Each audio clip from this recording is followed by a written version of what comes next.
ఓటర్ల సంఖ్యను పెంచడానికి భారత్కు కేటాయించిన $21 మిలియన్ ఆర్థిక సహాయాన్ని నిలిపివేస్తున్నట్లు డోజ్ ప్రకటించిన విషయం తెలిసిందే. దీనిపై బీజేపీ, కాంగ్రెస్ మధ్య మాటల యుద్ధం జరుగుతోంది. ఈ క్రమంలో యుఎస్ ఆ నిధులను కేటాయించింది భారత్కు కాదు, బంగ్లాదేశ్ కంటూ ఓ నివేదిక బయటకు వచ్చింది. ఇతర దేశాలకిచ్చే నిధుల్లో కోత విధిస్తూ ఎలాన్ మస్క్ నేతృత్వంలోని డోజ్ విభాగం ఫిబ్రవరి 16న ఓ జాబితా ప్రకటించింది.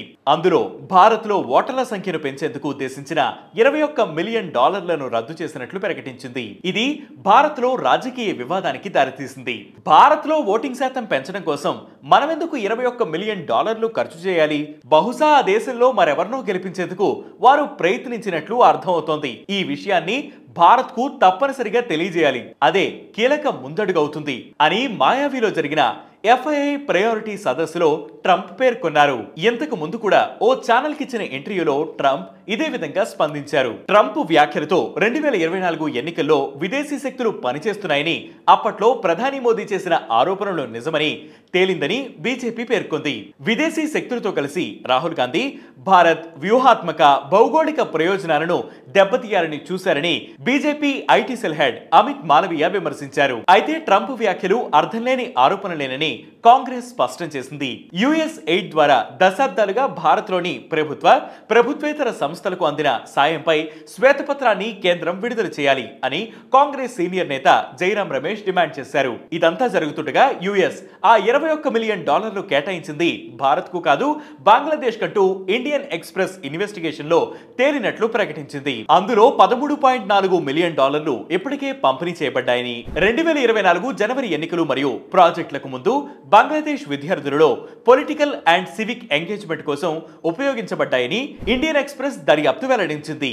డిఓజీఈ జాబితా ప్రకారం యుఎస్ఎయిడ్ గ్రాంట్ ను వాషింగ్టన్ డీసీలో ఉన్న consortium for elections and political process strengthening ద్వారా పంపారు. యుఎస్ ఎయిడ్ నుండి అందుకోవాల్సిన మొత్తం $486 మిలియన్ మోల్డోవాలో inclusive and participatory political process కోసం $22 మిలియన్ మరియు భారతదేశంలో ఓటర్ల సంఖ్యను పెంచడం కోసం $21 మిలియన్ కేటాయించినట్లు ఉంది. అయితే ఇండియన్ ఎక్స్ప్రెస్ దర్యాప్తు ప్రకారం 2016 సెప్టెంబర్లో మోల్డోవాలో inclusive and participatory political process ను ప్రోత్సహించడానికి federal award identification number AID 117 LA 160001 తో CEPPS కి నిధులు కేటాయించారు. ఇప్పటి వరకు $13.2 మిలియన్ పంపిణీ చేశారు. ఇది జూలై 2026 వరకు కొనసాగుతుంది.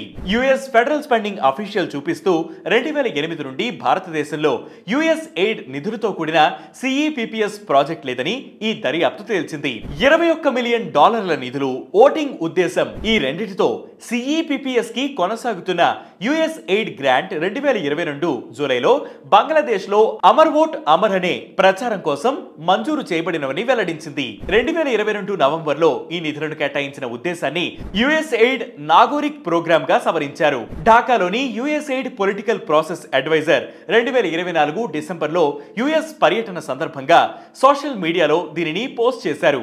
యుఎస్ ఎయిడ్ నిధులు సమకూర్చిన $21 మిలియన్ CEPPS నాగోరిక్ ప్రాజెక్ట్, దీనిని నేను నిర్వహిస్తున్నాను అని అందులో పేర్కొన్నారు. 2025 జూలై వరకు 3 సంవత్సరాలు అమలు చేయడానికి ఉద్దేశించిన ఈ గ్రాంట్ లో ఇప్పటికే $13.4 మిలియన్ ఖర్చు చేసిందని ఆ రికార్డును చూపిస్తూ ఇండియన్ ఎక్స్ప్రెస్ నివేదించింది.